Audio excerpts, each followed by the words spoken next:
رات کی سیاہی ہر سو پھیل چکی تھی۔ خانزادہ ہاؤس میں ہر طرف سناٹا پھیلا ہوا تھا۔ رباب جو ابھی اپنی کتابیں لے کر بیٹھی ہی تھی کہ اس کا فون بج اٹھا۔ اسٹریم پر نام پڑھتے ہی اس کے چہرے پر مسکراہٹ پھیل گئی۔ رباب نے فوراً کال ریسیو کی۔ کیا کر رہی تھی؟ فون کی دوسری طرف نرم آواز میں پوچھا گیا۔ پڑھنے لگی تھی۔ ایگزامس ہے میرے۔ رباب نے شرمیلی مسکراہٹ چہرے پر لاتے اپنی کتاب پر ہاتھ پھیرتے کہا۔ پڑھ بھی لینا، پہلے مبارکباد تو دے دو۔ ارسل نے شرارتی انداز میں کہا۔ کس بات کی مبارکباد؟ رباب نے انجان بنتے پوچھا۔ ہمارا رشتہ پکا ہونے کی خوشی میں فائنلی تمہارے دادا جان مان ہی گئے۔ ارسل نے گہرا سانس بھرا۔ زیادہ خوش مت ہو، شادی ابھی نہیں ہو رہی، 1 سال بعد ہوگی۔ رباب نے آنکھیں گھماتے کہا۔ ہائے ظالم سماج۔ ارسل کی سرد آہ سنتے ہی رباب کھلکھلا کر ہنس دی۔ تم کیا سمجھ رہی ہو؟ میرے بھائی سے رشتہ پکا ہو گیا تو شادی بھی ہو جائے گی کیا؟ رباب جو ارسل سے بات کری تھی، مشال کی فوراً دھاڑ سے کمرے میں داخل ہوتے اس نے فوراً کال کاٹ دی۔ کیا ہوا بھابھی؟ رباب نے دھیمے لہجے میں پوچھا۔ کیا ہوا؟ اتنی انجان مت بنو۔ میری بات کان کھول کر سن لو رباب، میں تمہیں شادی ارسل سے ہونے نہیں دوں گی، اس لیے اپنے دماغ سے یہ غلط فہمی نکال دو، ایسا کبھی نہیں ہو سکتا۔ مشال رباب کا بازو پکڑے غصے سے چلائی۔ بھابھی مگر ہوا کیا ہے؟ آپ ایسا کیوں کہہ رہی ہیں؟ رباب کی آنکھوں سے آنسو بہنے لگے۔ ہوا کیا ہے؟ کیا میں نہیں جانتی کہ میرے معصوم بھائی کو تم نے اپنی ادائیں دکھا کر اسے اپنی محبت کے جال میں پھنسایا؟ ورنہ تو تم اس قابل بھی نہیں تھی کہ میرا بھائی تمہیں منہ لگاتا۔ تمہاری وجہ سے امی کو ارسل کی ضد ماننی پڑی اور تمہارا رشتہ مانگنا پڑا، مگر بہت جلد یہ منگنی ٹوٹ جائے گی۔ مشال نے رباب کا جبڑا دبوچتے آنکھوں میں سرخی لیے کہا۔ بس بہت ہو گیا بھابھی، چھوڑے مجھے۔ رباب نے غصے سے مشال کا ہاتھ جھٹکا۔ آپ میرے ساتھ ایسا نہیں کر سکتی۔ رباب غصے سے چلائی۔ تمہاری یہ جرأت؟ مشال نے غصے سے رباب پر ہاتھ اٹھایا مگر رباب نے مشال کے ہاتھ کو ہوا میں ہی جکڑ لیا۔ اب اور نہیں، آپ کے ظلم میں مزید نہیں سہوں گی۔ جائیں شوق سے جا کر میرا اور ارسل کا رشتہ ختم کریں، مگر میں بھی آپ کا کوئی لحاظ نہیں کروں گی۔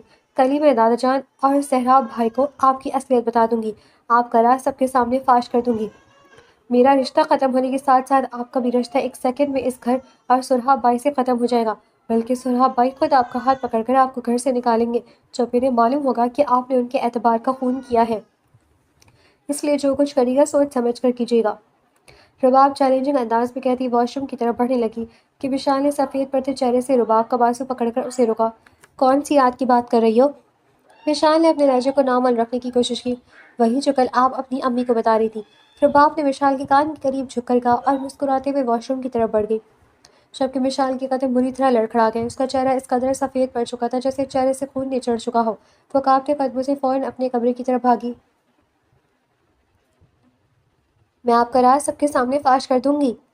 مشال اپنے کمرے میں آتی پریشانی سے چکر کاٹنے لگی۔ نہیں نہیں، ایسا نہیں ہو سکتا، مشال کانپتے ہوئے لہجے میں بولی۔ اس کے ہاتھ بری طرح کانپ رہے تھے، اس کا جسم خوف کے مارے پسینے سے شرابور ہو چکا تھا۔ سہراب بھائی خود آپ کا ہاتھ پکڑ کر آپ کو گھر سے نکالیں گے جب انہیں معلوم ہوگا کہ آپ نے ان کے اعتبار کا خون کیا ہے۔ رباب کی دھمکی ابھی تک مشال کے ذہن میں گردش کر رہی تھی۔ نہیں، مشال نے روتے ہوئے اپنے بال جکڑ لیے۔ سہراب نے مجھے چھوڑ دیا یا مجھے گھر سے نکال دیا تو میں مر جاؤں گی۔ مشال زمین پر بیٹھی پھوٹ پھوٹ کر رو دی۔ نہیں رباب، تم ایسا نہیں کر سکتی۔ سہراب میری واحد محبت ہے، وہ مجھ سے دور ہو گیا تو میں جیتے جی مر جاؤں گی۔ نہیں، میں سہراب کی نظروں میں اپنی لیے نفرت نہیں دیکھ سکتی، میں یہ کبھی برداشت نہیں کر پاؤں گی۔ مشال اپنے آنسو پوچھتے ایک فیصلہ کرتی اٹھی اور بیڈ پر سوئی اپنی 2 سالہ بیٹی زمل کے ماتھے کو چومنے لگی۔ سوری میری جان، مما کو اور اپنے بھائی کو معاف کرنا۔ مشال نے اپنے بھرے وجود پر ہاتھ پھیرتے آنکھوں میں نمی لیے، زمل کے چہرے، ماتھے اور ہاتھوں کو چوما اور بغیر کچھ سوچے اگلے ہی لمحے وہ فوراً چھت کی طرف بھاگی۔ مشال جیسے ہی چھت پر آئی، ٹھنڈی ہواؤں سے ایک دم اس کا جسم کانپنے لگا۔ آپ بہت اچھے ہیں سہراب۔ مشال کو شادی کے بعد کی اپنی پہلی سالگرہ کا منظر یاد آیا جب سہراب نے محبت سے اس کے لیے ڈنر پلان کیا تھا۔ شکریہ میری جان، مجھے اس قدر پیارا تحفہ دینے کے لیے۔ مشال کی آنکھوں میں آنسو آ گئے وہ منظر یاد کرتے وقت جب ان دونوں کو زمل کے بارے میں معلوم ہوا تھا۔ سہراب بھائی خود آپ کا ہاتھ پکڑ کر آپ کو گھر سے نکالیں گے جب انہیں معلوم ہوگا کہ آپ نے ان کے اعتبار کا خون کیا ہے۔ آئی ایم سوری سہراب، مجھ سے بہت بڑی غلطی ہو گئی، مجھے معاف کر دیجیے گا، مگر میں نے صرف آپ سے محبت کی ہے۔ میں آپ کی آنکھوں میں اپنے لیے بیگانگی اور نفرت نہیں دیکھ سکتی۔ آپ کی بے رخی سے مشال ویسی مر جائے گی۔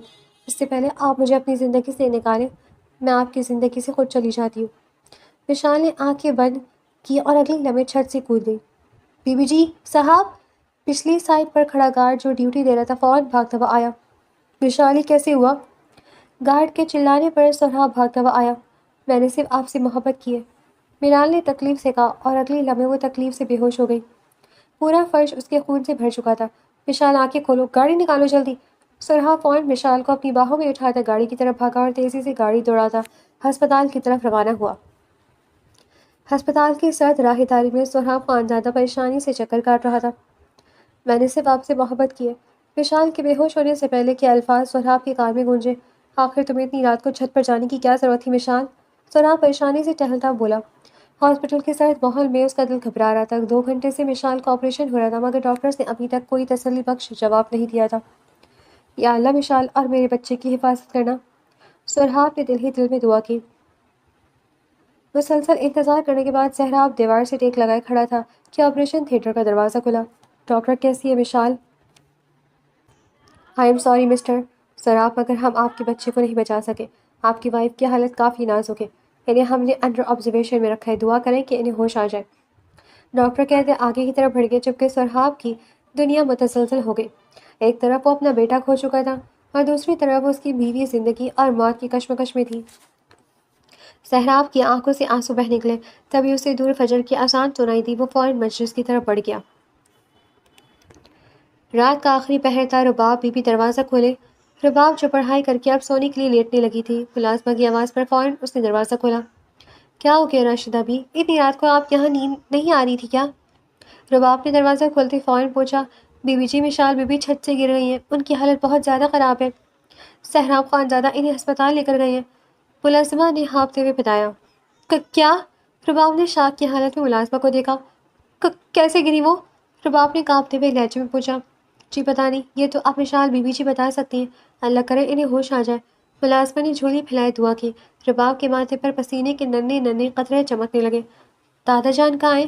رباب نے اپنے لہجے کو بمشکل نارمل رکھتے پوچھا۔ وہ لاؤنج میں ہے، بہت پریشان ہے وہ بھی، مگر یہ آپ کے ماتھے پر پسینے کیوں آ رہے ہیں، وہ بھی اتنی سردی میں؟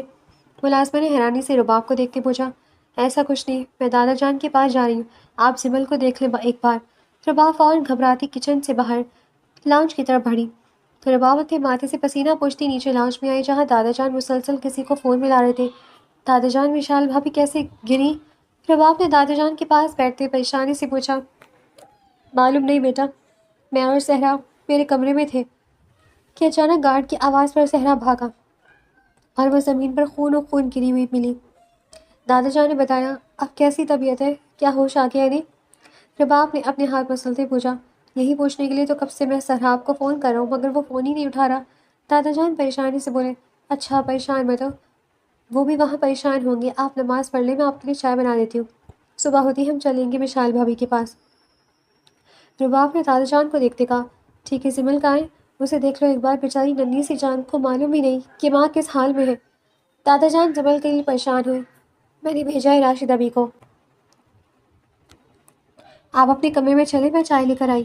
رباب کہتے کچن کی طرف بڑھ گئی جبکہ دادا جان نماز پڑھنے کی غرض سے اپنے کمرے کی طرف بڑھے۔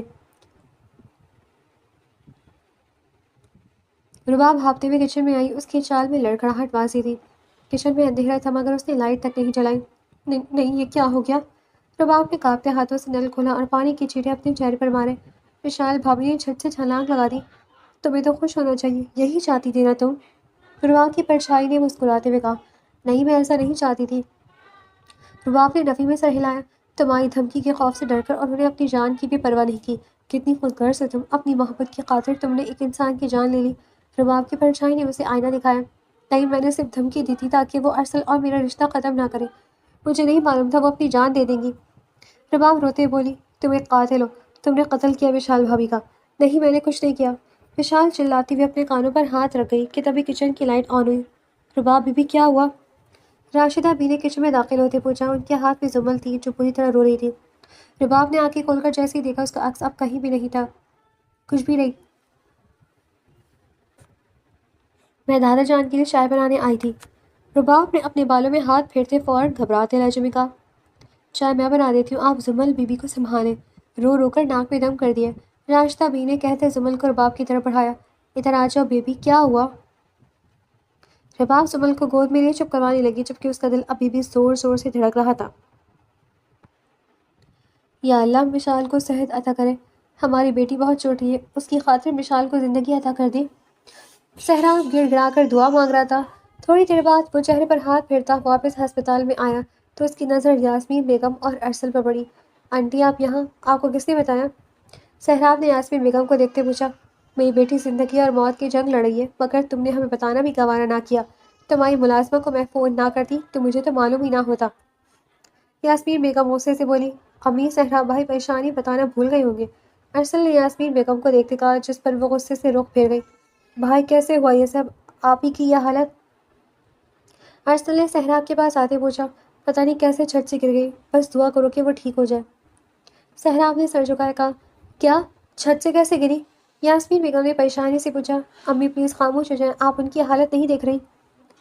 ارسل نے دھیمی آواز میں یاسمین بیگم کو کہا اور انہیں چپ رہنے کا اشارہ کیا، جس پر وہ خاموش ہو گئی۔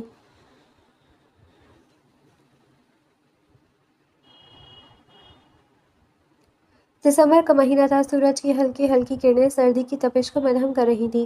رباب دادا جان کا ہاتھ پکڑے ہسپتال میں داخل ہوئی۔ دادا جان آپ یہاں کیوں آ گئے؟ پہلے ہی آپ کی طبیعت ٹھیک نہیں رہتی۔ دادا جان کو دیکھ کر سہراب فوراً ان کی طرف بڑھا۔ چھوڑو میری فکر، بتاؤ وشال کیسی ہے؟ رات سے تمہیں فون کر رہا ہوں مگر تم ہو کے فون ہی نہیں اٹھا رہے۔ دادا جان نے سہراب کو دیکھتے پوچھا۔ دادا جان میرا فون ڈیڈ ہے، اس لیے آپ کو بتا نہیں سکا۔ میرا بیٹا چلا گیا دادا جان۔ سہراب دادا جان کی گلی لگتے پھوٹ پھوٹ کر رو دیا۔ صبر کرو بیٹا، انشاءاللہ اللہ کرم کرے گا۔ دادا جان نے سہراب کی پیٹھ مسلتے اسے تسلی دی۔ آپ کے پیشنٹ کو ہوش آ گیا ہے، وہ اپنے ہسبینڈ کو بلا رہی ہیں۔ ڈاکٹر نے آئی سی یو سے باہر آتے اطلاع دی۔ جاؤ بیٹا، دادا جان نے سہراب کو دیکھتے کہا۔ سہراب فوراً آئی سی یو کی طرف بڑھا۔ سہراب آئی سی یو میں داخل ہوا، جہاں مشال کا وجود نالیوں میں جکڑا ہوا تھا۔ مشال کیسی ہو؟ سہراب نے مشال کے ماتھے کو سہلاتے پوچھا۔ مجھے میری ہر غلطی کے لیے معاف کیجیے گا سہراب، میں نے صرف آپ سے محبت کی ہے، یہ جدائی بہت جان لیوا ہے۔ مشال نے لڑکھڑاتے ہوئے لہجے میں کہا۔ ایسا مت کہو مشال، تمہیں ٹھیک ہونا پڑے گا میرے لیے، زمن کے لیے۔ سہراب مشال کا ہاتھ پکڑتے رو دیا۔ میرا اور آپ کا ساتھ بس اتنا ہی تھا۔ مشال کی بات پر سہراب نے نفی میں سر ہلایا۔ تم ٹھیک ہو جاؤ گی؟ سہراب نے جیسے مشال سے زیادہ خود کو تسلی دی۔ پلیز رباب کو بلا دیں، مشال نے دھیمے لہجے میں کہا۔ سہراب سر ہلاتا ہوا کمرے سے نکل گیا۔ رباب کانپتے قدموں سے کمرے میں داخل ہوئی۔ رباب کے پیچھے ہی یاسمین بیگم بھی داخل ہوئی۔ وہ جاننا چاہتی تھی کہ مشال نے ان سے ملنے کی بجائے رباب کو کیوں بلایا۔ تمہاری دھمکی نے مجھے اس حال میں پہنچا دیا، مشال رباب کو دیکھتی تلخی سے بولی۔ مشال کو اس حالت میں دیکھتے رباب کے دل پر بوجھ آ گریا۔ آئی ایم سوری بھابھی، میں نے ایسا نہیں چاہا تھا، مجھے معاف کر دیں۔ رباب مشال کے سامنے ہاتھ جوڑ کر معافی مانگنے لگی۔ رباب میری بات سنو، تمہیں قسم ہے تم وہ بات کبھی سہراب کو نہیں بتاؤ گی۔ مشال نے رباب کو دیکھتے کہا۔ نہیں بتاؤں گی بھابھی، وعدہ، مگر آپ پلیز ٹھیک ہو جائیں۔ رباب نے روتے ہوئے کہا، اگر تم نے کبھی اپنے وعدے کی خلاف ورزی کی یا سہراب کو بتایا تو میں قیامت کے دن تمہارا گریبان پکڑوں گی۔ یہ کہتے ہی مشال کی گردن ایک طرف ڈھلک گئی اور وہ ہمیشہ کی نیند سو گئی۔ بھابھی اٹھیں، رباب روتے ہوئے چلائی۔ مشال میری بچی اٹھو۔ رباب کے پیچھے کھڑی یاسمین بیگم فوراً سے اپنی بیٹی کی طرف بڑھی۔ مشال، یاسمین بیگم کا رونا سنتے سب بھاگتے ہوئے اندر آئے۔ سہراب دیکھو مشال آنکھیں نہیں کھول رہی۔ مشال، سہراب روتا ہوا مشال کی طرف بڑھا مگر اس کا دنیا سے ہر تعلق ٹوٹ چکا تھا۔ رباب روتی ہوئی اپنے قدم پیچھے لیتی بھاگتی ہوئی باہر گئی۔ یا اللہ، یہ کیا ہو گیا مجھ سے؟ مجھے معاف کر دے میرے مولا۔ رباب سرد کوریڈور میں دیوار کے ساتھ لگتی پھوٹ پھوٹ کر رو دی۔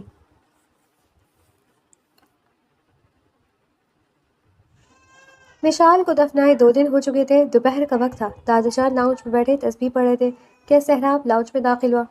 اس نے سفید شلوار قمیص پر جگہ جگہ لگی مٹی بتا رہی تھی کہ وہ قبرستان سے ہو کر آیا ہے۔ رباب بیٹا پانی لے کر آؤ۔ دادا جان نے رباب کو آواز لگائی۔ سہراب بیٹا، مانا تمہارا دکھ بہت بڑا ہے، مگر اس طرح خود سے غافل مت ہو۔ دادا جان نے سہراب کے کندھے پر ہاتھ رکھتے کہا۔ سہراب بھائی پانی۔ رباب نے ٹرے میں رکھا پانی کا گلاس سہراب کے سامنے کیا۔ دادا جان مجھے ایک بات سمجھ نہیں آ رہی کہ آخر مشال چھت پر کیا کرنے گئی تھی، یا تو اس کا پاؤں پھسلا یا اس نے خود جان دی، مگر وہ ایسا کیوں کرے گی؟ سب کچھ تو ٹھیک تھا، ہم اتنا خوش تھے، آخر ایسی کیا پریشانی تھی کہ اس نے خودکشی کی؟ سہراب نے پانی کا گلاس پکڑتے سوچتے ہوئے کہا۔ سہراب کی بات سن کر رباب کے ہاتھ نامحسوس انداز میں کانپنے لگے۔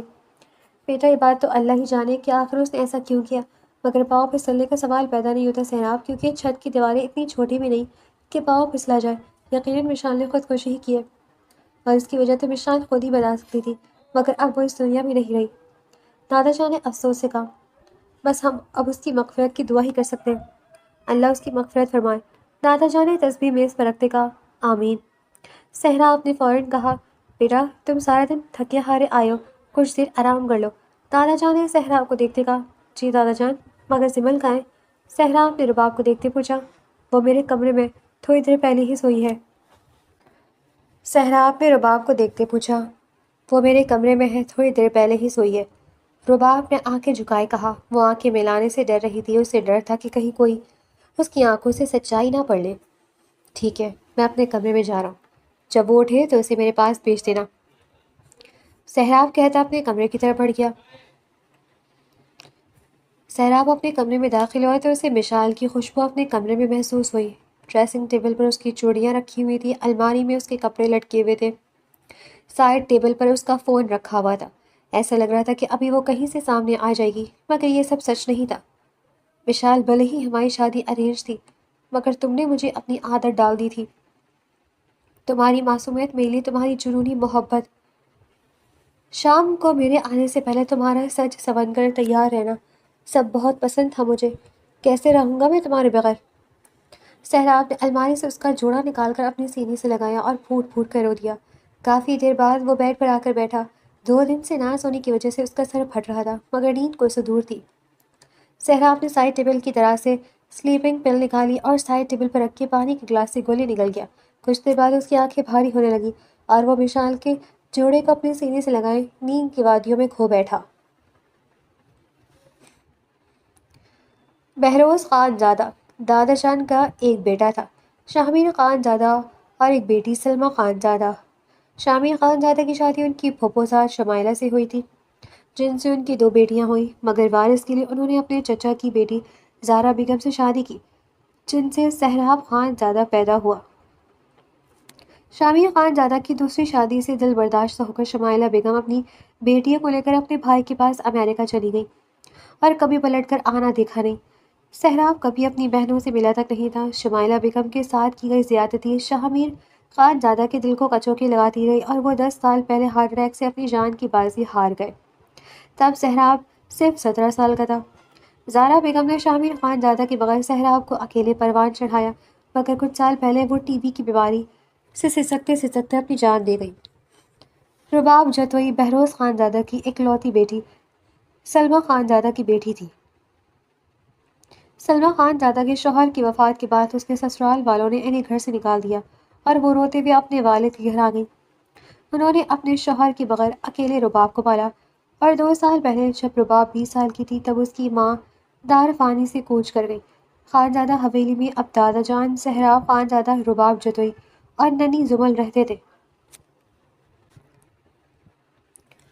رات کا سناٹا ہر سو پھیلا ہوا تھا۔ رباب اپنے کمرے میں جا نماز پر سجدے میں جاتی ہر طرح رو دی، اللہ تعالیٰ پلیز مجھے معاف کر دے، میں نے تو صرف ایسے ہی کہا تھا، میں سچ میں تھوڑی سہراب بھائی کو کچھ بتانے لگی تھی، مگر مشال بھابھی نے میری دھمکی کے خوف سے اپنی جان دے دی، یا اللہ مجھے معاف کر دے، میری وجہ سے زمل اپنی ماں کی خوشبو سے محروم ہو گئی، یہ گلٹ میری جان لے لے گا، پلیز میرے رب مجھے معاف کر دے، مجھے سکون عطا کر دے۔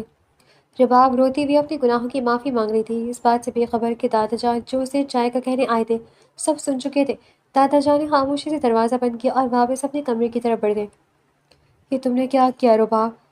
صحرا کو اگر پتہ چلا تو؟ دادا جان نے پریشانی سے سوچا، یا اللہ میرے بچوں کی حفاظت کرنا۔ دادا جان نے پریشانی سے دعا کی۔ مشال کو دنیا سے گئے 3 مہینے ہو چکے تھے۔ سہراب لان میں بینچ پر بیٹھا سگریٹ پھونک رہا تھا کہ دادا جان اس کے برابر میں آ کر بیٹھ گئے۔ کیوں اپنی زندگی کو اس سگریٹ کی طرح جلا رہے ہو؟ دادا جان کی آواز سنتے سہراب نے فوراً سگریٹ پھینک دی۔ دادا آپ یہاں، مجھے بلا لیا ہوتا۔ سہراب نے سگریٹ کو اپنے جوتے سے مسلتے کہا، تم گھر پر ہوتے کہاں ہو؟ ابھی بھی تمہیں لان میں دیکھ کر میں فوراً آ گیا کہ کہیں تم پھر سے نہ نکل جاؤ کہیں۔ دادا جان نے اداس بھری لہجے میں کہا، ارے دادا ایسی بات نہیں ہے، آپ کو کوئی کام تھا تو بتائیں نا مجھے۔ سہراب نے فوراً کہا، کام تو ہے تم سے بلکہ درخواست سمجھ لو اس سے۔ دادا جان نے تمہید باندھ دی۔ دادا جان آپ درخواست نہیں کریں، حکم کریں، کہیے۔ سہراب نے دادا جان کا ہاتھ پکڑتے کہا، بیٹا زمل ابھی چھوٹی ہے، اسے ماں کی ضرورت ہے، کوئی ایسی لڑکی جو زمل کی اپنی بیٹی کی طرح پیار دے۔ میں چاہتا ہوں کہ تم رباب سے شادی کر لو، بہت اچھی بچی ہے وہ زمل کا بہت خیال رکھے گی، پلیز بیٹا مان جاؤ۔ دادا جان کے سہراب کے سر پر ہاتھ پھیرتے ہوئے کہا تھا، یہ آپ کیا کہہ رہے دادا جان؟ رباب سے میں کیسے شادی کر سکتا ہوں؟ وہ تو ارسل کی منگیتر ہے۔ سہراب نے حیرت سے کہا، بیٹا تم جانتے ہو میں رباب اور ارسل کے رشتے کے خلاف تھا۔ ارسل کی ماں بہت تیز ہے، وہ رباب کو کبھی برداشت نہیں کرے گی۔ پہلے میں صرف مشال کے منہ کو مانا تھا، اور پھر مجھے یہ بھی تسلی تھی کہ ان کی بیٹی ہمارے گھر میں ہے تو وہ لوگ ہماری بیٹی کا بھی خیال رکھیں گے، مگر اب تو سوال ہی پیدا نہیں ہوتا۔ پلیز تو میری بات مان جاؤ اور رباب سے شادی کر لو۔ دادا جان نے التجا کی، مگر دادا جان مشال کو ابھی گزرے وقت ہی کتنا ہوا ہے، لوگ کیا کہیں گے؟ سہراب نے ایک اور جواز دیا اور انکار کا، بیٹا لوگوں کو کیا ہے، ان کا تو کام ہی ہے باتیں کرنا، ہمیں تو اپنے گھر کو دیکھنا ہے۔ زمل کو ایک ماں کی ضرورت ہے اور تم اس بات سے منہ نہیں موڑ سکتے۔ اتنی جلدی انکار مت کرو، مجھے سوچ کر جواب دینا۔ میں نماز پڑھ لوں پھر کھانا کھاتے ہیں۔ دادا جان کہتے اندر کی طرف بڑھ گئے، جبکہ سہراب پیچھے گہری سوچوں میں گھر گیا۔ کیا؟ صبح جب رباب دادا جان کے کمرے میں چائے لے کر آئی تو ان کی بات سنتی وہ حیرانی اور صدمے سے انہیں دیکھنے لگی۔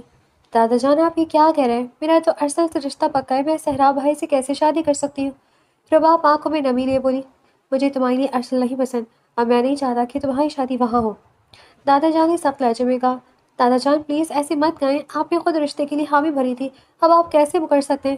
رباب نے احتجاج کیا، اس کی ماں یاسمین بہت شاطر عورت ہے، وہ تمہیں کبھی بسنے نہیں دے گی اور میں اپنی بات بار بار نہیں دہراؤں گا۔ اس جمعے تمہارا سہراب سے نکاح ہے، بس میں مزید کچھ نہیں سنوں گا۔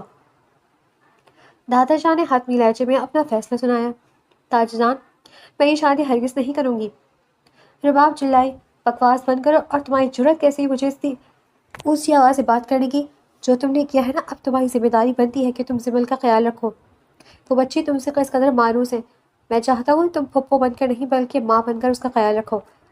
دادا جان رباب کی بدتمیزی پر غصے سے چلائے، آپ مجھے بلیک میل نہیں کر سکتے۔ زبل اگر مجھ سے مانوس ہے تو کیا میں اس کے باپ سے شادی کر لوں؟ ایسا نہیں ہو سکتا، میں ارسل سے محبت کرتی ہوں اور اسی سے شادی کروں گی۔ اگر آپ نے مجھے بلیک میل کیا دادا جان تو میں حویلی سے بھاگ جاؤں گی۔ سہراب خان زیادہ جرات پر سویا نہیں تھا، وہ پوری رات اس رشتے کے بارے میں سوچتا رہا تھا اور اسی فیصلے پر پہنچا تھا کہ اپنے ساتھ وہ رباب کی زندگی خراب نہیں کرنا چاہتا۔ سہراب کے ہاتھ دروازے پر ہی رک گئے تھے، وہ دادا جان کو اپنا فیصلہ سنانے آیا تھا، مگر رباب کو بات کرتے دیکھ کر وہ پلٹنے لگا تھا۔ جب دادا جان کی آواز پر قدم رکے، میں بلیک میل نہیں کرا، اگر تم نے سہراب سے نکاح نہ کیا تو میں اسے بتا دوں گا کہ اس کی حاملہ بیوی تمہاری وجہ سے سیڑھیوں سے گری تھی اور اس کی 2 سال کی بچی تمہاری وجہ سے مسکین ہوئی ہے، جس کی پرورش اب تمہاری ذمہ داری ہے۔ دادا جان کی بات پر رباب کا دل خوف سے لرزا۔ آپ کو کیسے معلوم؟ رباب نے کانپتی ہوئی آواز سے پوچھا، میں نے اس دن تمہاری بات سن لی تھی جب تم اپنے گناہوں پر رو رہی تھی۔ خیر اب یہ رونا دھونا بند کرو اور جا کر شادی کی تیاری کرو، اس جمعے تمہارا نکاح ہے۔ دادا جان نے سخت لہجے میں کہا، مگر دادا جان۔ رباب کچھ کہنے والی تھی کہ سہراب خان زیادہ غصے سے کمرے میں داخل ہوا۔ ارے سہراب بیٹا تم؟ دادا جان اور رباب اسے دیکھ کر چونک گئے تھے اور ڈر رہے تھے کہ اس نے سب سن تو نہیں لیا۔ جی دادا جان، میں آپ کو بتانے آیا تھا کہ مجھے اس رشتے پر کوئی اعتراض نہیں، میری طرف سے ہاں ہے۔ سہراب نے اپنے چہرے کو نارمل رکھنے کی کوشش کی جیسے اس نے کچھ سنا ہی نہ ہو، جبکہ اس کی مٹھی غصے سے بری طرح بھنجی ہوئی تھی۔ ماشاء اللہ، یہ تو بہت اچھی بات ہے، رباب بھی مان چکی ہے، کیوں رباب؟ دادا جان نے مسکراتے ہوئے کہا، جی دادا جان۔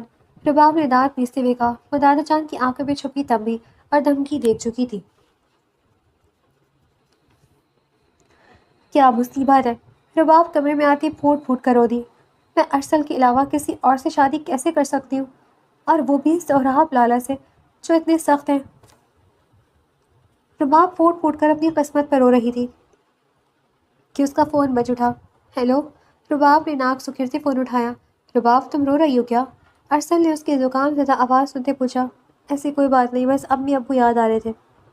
رباب نے جھوٹ کہا، اچھا میں نے تمہیں یہ بتانے کے لیے فون کیا کہ میں امی کے ساتھ شمائلہ خالہ کے پاس لندن آیا ہوا ہوں۔ آپ ہی کے جانے کے بعد وہ بہت اداس ہو گئی تھی، نہ کھاتی ہیں نہ بات کرتی تھی، ان کی طبیعت دن بدن گزر رہی ہے، اس لیے ڈاکٹرز نے کہا کہ جلد بدلنے سے ان کی صحت پر اچھا اثر پڑے گا، اس لیے میں انہیں خالہ کے پاس لے گیا۔ تم فکر مت کرو، 1 مہینے تک ہم واپس آ جائیں گے اور امی آ کر ہماری شادی کی بات کریں گی، کیونکہ میں امی کو اب اکیلا نہیں چھوڑ سکتا۔ تم اپنا خیال رکھنا۔ ارسل نے تفصیل سے اسے بتایا۔ ارسل میری بات 1 سیکنڈ، شاید امی بلا رہی ہے، میں بعد میں بات فون کرتا ہوں۔ ارسل نے کہتے فون کاٹ دیا۔ فون کرتے رباب پھر سے رونے لگی۔ ارسل میں آپ کو کیسے بتاؤں، آپ کی آنے تک بہت دیر ہو جائے گی۔ رباب اپنی قسمت کی پلٹا کھانے پر بلک بلک کر رو دی۔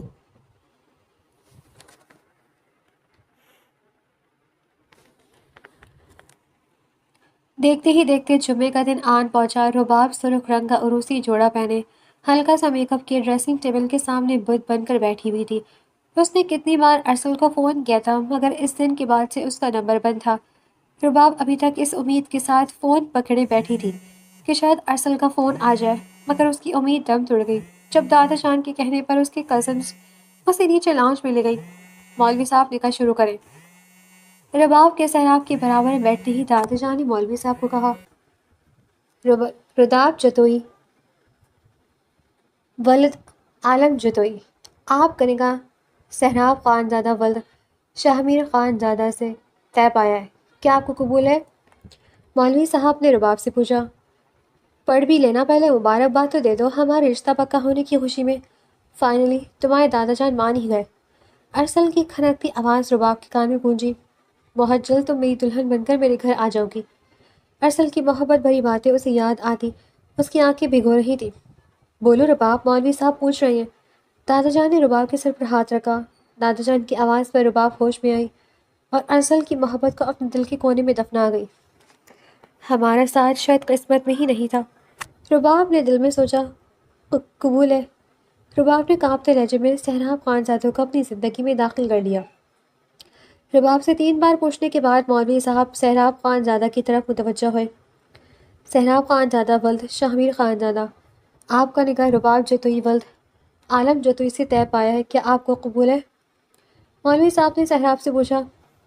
اگر تم نے سہراب سے نکاح نہ کیا تو میں اسے بتا دوں گا کہ اس کی حاملہ بیوی تمہاری وجہ سے سیڑھیوں سے گری تھی اور اس کی 2 سال کی بچی تمہاری وجہ سے مسکین ہوئی ہے، جس کی پرورش اب تمہاری ذمہ داری ہے۔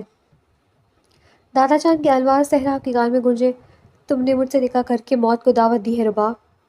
سہراب نے مٹھی بھیجتے غصے سے سوچا اور اگلے ہی پل اپنی رضامندی دے دی۔ سہراب کا چہرہ اس وقت خطرناک حد تک سپاٹ تھا۔ نکاح مکمل ہوتے ہی وہ دادا جان کے گلے لگا۔ سب لوگ اسے اور رباب کو مبارکباد دینے لگے جو وہ دونوں بے دلی سے قبول کر رہے تھے۔ سہراب کا کمرہ کہیں سے بھی نئے شادی شدہ جوڑے کا کمرہ نہیں لگ رہا تھا، نہ کوئی سجاوٹ، نہ کوئی پھول۔ رباب بے دلی سے کمرے کا جائزہ لے رہی تھی جہاں ڈریسنگ ٹیبل پر ابھی بھی مشال کا سارا سامان سجا ہوا تھا۔ رباب کی نظر بیڈ کے اوپر لگے مشال اور سہراب کی شادی کی تصویر پر پڑی تو وہ تلخی سے مسکرائی۔ سہراب نے شاید یہ سب اس لیے نہیں ہٹایا تھا تاکہ وہ رباب کو یہ جتا سکے کہ اس کی زندگی میں مشال کے علاوہ کسی کی جگہ نہیں۔ رباب بیڈ پر بیٹھے بیٹھے تھک چکی تھی جبکہ سہراب اب تک کمرے میں نہیں آیا تھا۔ وہ دوسرے کمرے میں اپنی بیٹی کو سلا رہا تھا۔ رباب نے جھنجھلا کر اپنا گھونگھٹ اٹھایا اور بیڈ سے اٹھتی چینج کرنے کی غرض سے چینجنگ روم کی طرف بڑھنے لگی تھی کہ اس کا فون بج اٹھا۔ رباب نے اسکرین سامنے کی تو ارسل کا نام جگمگا رہا تھا۔ رباب نے غصے سے کال اٹھائی۔ آئی ایم سوری رباب، تمہاری اتنی کالز آئی تھی مگر میں اٹھا نہ سکا، امی ہاسپٹل میں تھی، میں بہت پریشان تھا۔ بتاؤ تم نے کیا کہنا تھا؟ ارسل نے فکر مندی سے پوچھا۔ ارسل کی آواز سنتے رباب کا گلا آنسوؤں سے بھر گیا۔ اب کیا ضرورت تھی فون کرنے کی، میں اب برباد ہو چکی ہوں۔ رباب روتے ہوئے چلائی۔ رباب ایسا کیوں کہہ رہی ہو، کیا ہوا ہے؟ ارسل نے پریشانی سے پوچھا۔ مر گئی رباب، تم نے اور دادا جان نے مجھے مار دیا۔ رباب رونے میں اس قدر مگن تھی کہ وہ سہراب کا آنا بھی محسوس نہ کر سکی۔ کس سے بات کر رہی ہو؟ سہراب نے کمرے میں داخل ہوتے جھٹکے سے رباب سے فون کھینچا اور ارسل کا نام دیکھتے اس کے ماتھے پر بل پڑے۔ میں رباب سہراب کو اپنے سامنے لے کر بھکلا گئی۔ قاتلہ کے ساتھ ساتھ تم بدکردار بھی ہو۔ شادی کی پہلی رات اپنے شوہر کا انتظار کرنے کے بجائے اپنے عاشق کو دکھڑے سنا رہی ہو۔ سہراب نے فون بند کرتے زمین پر زور سے پھینکا اور رباب کو غصے سے بازو سے دبوچا۔ چھوڑے مجھے، درد ہو رہے۔ رباب اس کی گرفت پر تکلیف سے آنکھیں بھیج گئی۔ سہراب کی انگلیاں اسے اپنے گوشت میں پیوست ہوتی محسوس ہوئیں۔ میں نے اسے فون نہیں کیا تھا، اس کا فون آیا تھا، میں اسے منع کرنے والی تھی کہ آئندہ فون نہ کرے۔ رباب نے روتے ہوئے صفائی دی۔ بکواس بند کرو اپنی، مجھے کوئی فرق نہیں پڑتا، تم جس مرضی سے بات کرو۔ مجھے تم صرف اتنا بتاؤ، مشال کو کیوں مارا تم نے؟ سہراب نے دھاڑتے ہوئے رباب کو کمرے سے تھاما۔ اس کی گرم سانسیں رباب کے چہرے پر پڑ رہی تھی۔ سہراب کی بات پر رباب کا چہرہ سفید پڑ گیا۔ آپ کو کیسے پتا؟ رباب نے کانپتے ہوئے پوچھا۔ تو یہ سب سچ ہے، اس دن تمہاری اور دادا جان کی بات سن لی تھی میں نے۔ اب سچ بتاؤ، کیوں مارا مشال اور میرے بچے کو؟ سہراب چلایا۔ میں نے اسے نہیں مارا، میں قسم کھاتی ہوں۔ رباب روتی ہوئی بے بسی سے چلا دی۔ بکواس بند کرو اپنی، میری ہستی بستی زندگی کو آگ لگا کر تمہیں کیا ملا؟ تمہاری وجہ سے میری بچی ماں کی محبت سے محروم ہو گئی۔ سیراب نے غصے سے دھاڑتے ہوئے رباب کو اس قدر زور سے چہرے پر تھپڑ مارا کہ وہ لڑکھڑاتے ہوئے بیڈ پر جا گری۔ تم سے شادی میں نے اس سے بدلہ لینے کے لیے کی ہے۔ میری ہستی بستی زندگی تم نے آگ لگا دی۔ میں تمہیں کیسے خوش رہنے دیتا؟ تم بھی اب ویسے ہی تڑپو گی جیسے میں تڑپا ہوں، جیسے مشال تڑپی تھی۔ سیراب غصے سے رباب کے بال کھینچتے دانت پیستے غرایا۔ میری زندگی میں تمہاری کوئی جگہ نہیں۔ میں مشال کی جگہ تمہیں کبھی نہیں دوں گا۔ تم میری بیوی نہیں، صرف ایک قیدی بن کر رہو گی۔ تمہاری حیثیت میرے لیے ملازمت سے بھی بدتر ہے۔ سیراب نے غصے سے کہتے رباب کے بال جھڑکے۔ اس قدر تسلیل پر رباب کا دل کٹ کر رہ گیا۔ وہ جھٹکے سے اٹھی اور سیراب کے مقابل کھڑی ہو گئی۔ اگر بدلہ ہی لینا ہے تو جان سے مار دے مجھے، مگر اس قدر تسلیل برداشت نہیں کروں گی میں۔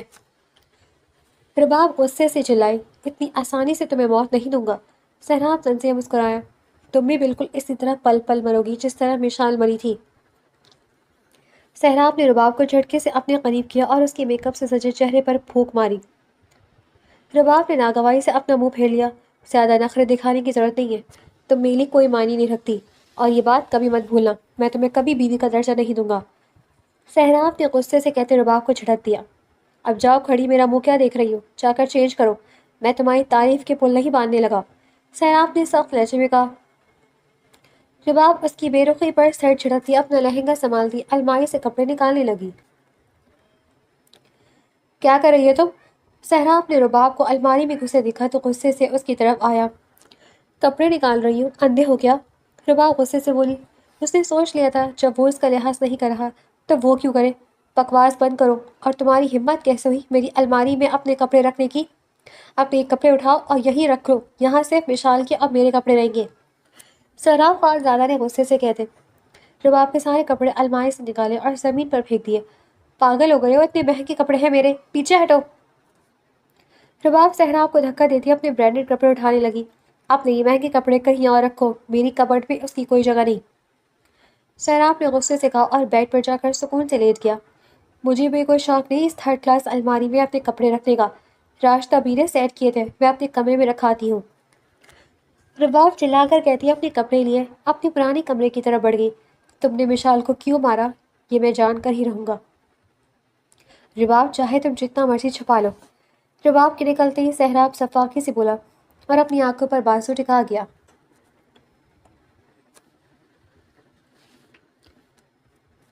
تھوڑی دیر بعد رباب واپس کمرے میں داخل ہوئی۔ وہ اب چینج کر چکی تھی، گہرے نیلے رنگ کا سادہ سا سوٹ پہنے، بالوں کی ڈھیلی چٹیاں بنائے جس سے چند لٹیں نکلی اس کے چہرے پر چپکی ہوئی تھی۔ دھلے دھلائے چہرے کے ساتھ بھی وہ بہت پیاری لگ رہی تھی۔ سیراب نے آنکھوں پر سے بازو ہٹایا تو اس کی نظر رباب کی ناک میں ہلکی سی چمکتی نوز پن پر گئی، مگر اگلے ہی پل وہ اپنی نظریں ہٹا گیا۔ رباب اپنے دوپٹہ ایک طرف رکھتی بیڈ کے دوسرے کونے پر آ کر بیٹھی ہی تھی کہ سراب چلا اٹھا، تم یہاں سوگی؟ یہ تم نے سوچ بھی کیسے لیا؟ سیراب غصے سے اٹھ بیٹھا، تو اور کہاں سوؤں؟ رباب نے حیرت سے اسے دیکھا۔ زیادہ بھولی مت بنو، چپ چاپ صوفے پر جاؤ، یہ مشال کی جگہ ہے۔ سیراب بیڈ کی دوسری طرف آتا رباب کا ہاتھ پکڑتا اسے بیڈ سے کھڑا کر گیا۔ میں صوفے پر نہیں سوؤں گی، مجھے عادت نہیں، میری کمر اکڑ جائے گی۔ رباب غصے سے بولی، میرے سامنے نخرے دکھانے کی ضرورت نہیں ہے، میں تمہارے نخرے نہیں اٹھانے والا، چپ چاپ صوفے پر سو۔ سیراب نے دانت پیستے ہوئے غصے سے کہا، ٹھیک ہے سو تم یہاں، میں اپنے کمرے میں جا رہی ہوں۔ رباب اپنے دوپٹہ اتھارتی غصے سے دروازے کی طرف بڑھنے لگی تھی کہ سیراب نے اس کا بازو پکڑتے اسے صوفے کی طرف دھکیلا کہ وہ صوفے پر جا گری۔ خبردار جو میرا تماشا بنانے کی کوشش کی تو چپ چاپ یہاں سو، گھر میں ملازم بھی ہے، اور کوئی میرے بارے میں ایک لفظ بھی بولے مجھے برداشت نہیں، اگر اب یہاں سے اٹھی تو ٹانگیں توڑ دوں گا۔ سیراب کے لہجے کے سرد پن پر رباب خوفزدہ ہو گئی اور بغیر کچھ کہے بیڈ سے تکیے اٹھاتی صوفے پر لیٹ گئی۔ سیراب بھی واپس بیڈ کی طرف پلٹتا لیٹ گیا۔ رباب کی نظر دوبارہ مشال اور سیراب کی تصویر پر پڑی اور وہ تکلیف سے آنکھیں بند کر گئی۔ اس نے کبھی نہیں سوچا تھا کہ اس کا ہٹا ہوا شوہر ملے گا۔ آہستہ آہستہ اس کی آنکھوں سے آنسو بہنے لگے۔ وہ نہیں جانتی تھی کہ اس کی ایک غلطی سے اسے کس جہنم میں لا کر کھڑا کر دے گی۔ یہ سب آپ کی وجہ سے ہوا ہے دادا جی، میں آپ کو کبھی معاف نہیں کروں گی۔ رباب نے روتے ہوئے دل میں سوچا، روتے روتے نہ جانے کب وہ نیند کی وادیوں میں کھو گئی۔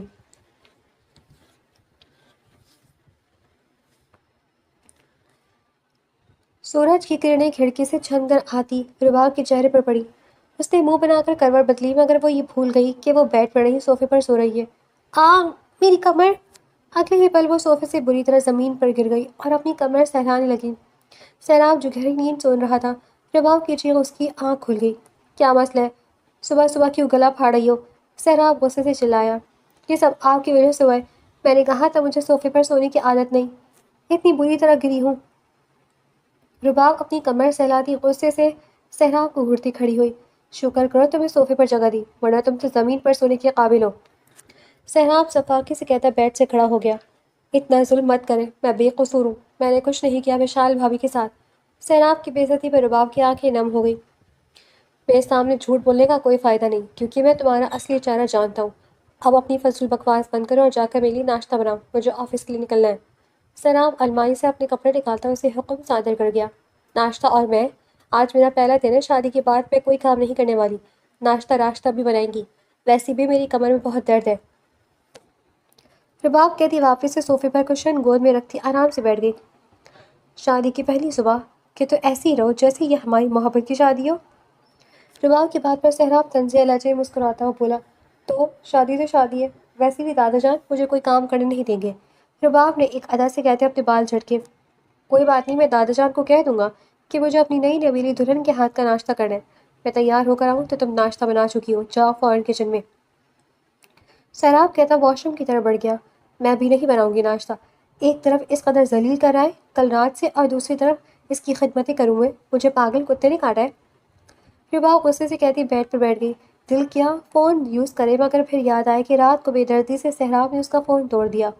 رباب اپنے فون کا سوچتے غصے سے سیراب کو کوستی ہوئی اس سے پہلے ہی کمرے کا دروازہ کھولا اور ننھی زمل آنکھیں ملتی کمرے میں داخل ہوئی۔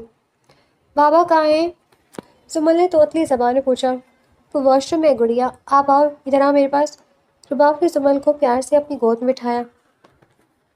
ننھی زمل کو دیکھتے اس کا سارا غصہ اڑن شروع ہو گیا۔ گھر کی اکلوتی بچی تھی وہ، جس سے سبھی پیار کرتے تھے۔ بریک فاسٹ کر لیا آپ نے؟ رباب نے زمل کا گال چومتے پوچھا۔ نہیں، زمل نے نفی میں سر ہلایا۔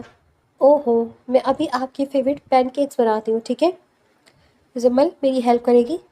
رباب نے مسکراتے ہوئے پوچھا۔ زمل نے مسکراتے ہوئے اسمات میں سر ہلایا۔ کچن میں گھس کر چیزیں بکھیرنا اس کا پسندیدہ مشغلہ تھا۔ زمل کی شرارتی مسکراہٹ پر رباب ہنس دی۔ تم میری بیٹی سے دور رہو، سمجھی؟ سہراب جیسے ہی واش روم سے نکلا، زمل کو رباب کی گود پہ دیکھ کر غصے سے زمل کے اوپر چلانے لگا۔ سہراب کے چلانے پر زمل رونے لگی۔ کیوں؟ اب بچی سے بھی مسئلہ ہے؟ دادا جان نے کہا تھا کہ زمل میری ذمہ داری ہے۔ رباب نے غصے سے کہا، دادا جان کی باتوں پر غور نہ کرو، میری بیٹی سے دور رہو۔ تمہارا کیا بھروسہ، اس کو بھی مار دو جیسے اس کی ماں کو مارا تھا۔ سیراب غصے سے دھاڑتا، آپ پاگل ہو چکے ہیں۔ رباب غصے سے کہتی کمرے سے جانے لگی کہ سیراب نے غصے سے اس کا بازو دبوچا۔ حد میں رہو اپنی، مجھ سے بدتمیزی کرنے کی ضرورت نہیں۔ سیراب نے دانت پیستے ہوئے کہا، مجھے چھوڑے اور اپنی بیٹی کو چپ کرائیں جو آپ کے چلانے سے ڈر گئی ہے۔ رباب نے زمل کو دیکھتے کہا جو مسلسل رو رہی تھی، اور اگلے ہی لمحے کمرے سے نکل گئی۔ سوری گڑیا، چپ ہو جاؤ۔ آئی ایم سو سوری، میں نے شاؤٹ کیا۔ سہراب زمل کے بال سہلاتا اسے چپ کروانے لگا۔ اپنی بچی پر میں تمہارا کالا سایہ ہرگز نہیں پڑنے دوں گا۔ سہراب دل ہی دل میں غصے سے بڑبڑاتا بولا۔